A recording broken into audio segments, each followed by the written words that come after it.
ayo kian nira kang para prajurit.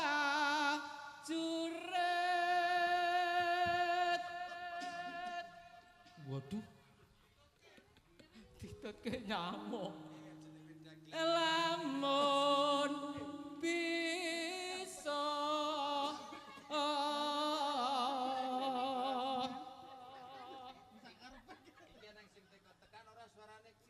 sira anu lado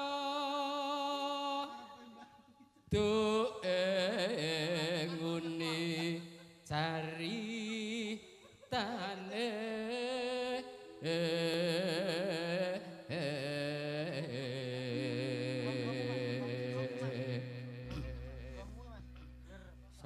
selamat andeli rosang Prabu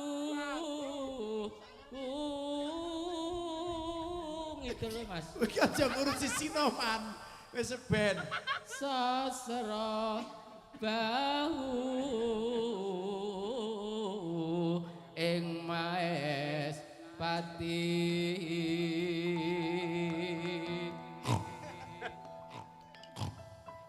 iki nek wedhus kandhang iso nyuwarane ben bayi lik aran patih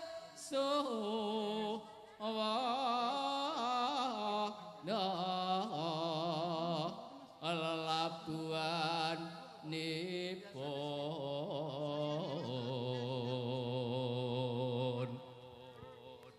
kang kinelung triprakara gunakaya purun ingkang den tepi nuhuni trahu tama mlebune ten apa Mbah anu yen liwat aku kelingan apa manut Gubuk Asmara wani kok nggih ya wani kok nek wani ngajak kanca iki ki nembang ora ngajak kanca-kancane wiyo racong kok piye monggo dipun lebetaken akan mau Gubuk Asmara ya Mbah oke jane lewat aku kelingan gubuk kae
padha turu sono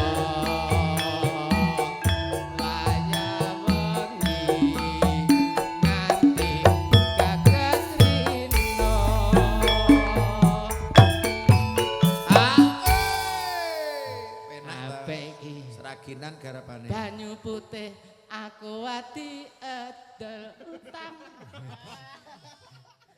kira ngane ayo kuwi apik di catatan sajroning ati datan luntur ora luntur saya marah ati ae ae yo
untu meling-meling. Iya lala cek dul barungan moto balik kae untu meling-meling. Iya lala cek dul barungan moto beling kae untu meling-meling. Ae. Bekane sa. Oleh ngerongnya aku warna-warna tambah bingung aku. Siapa tak mau? Kiyo, cek dul, barungan moto beling kayak untu meling-meling. Guru ngono wae kok guru. Iya, cangkeme truk biyangane. Agak. Iya. Aku jan Mang ukir Pak niku. Ha, tekane ta kono. Ayo, syukur ning Pak Timbul, syukur Mang beto niku Pak. sampean Pak Timbul, layak ora tau lara. Ya, lah kok iso. Ya jenenge piye Pak Timbul. Sadatan saking ati.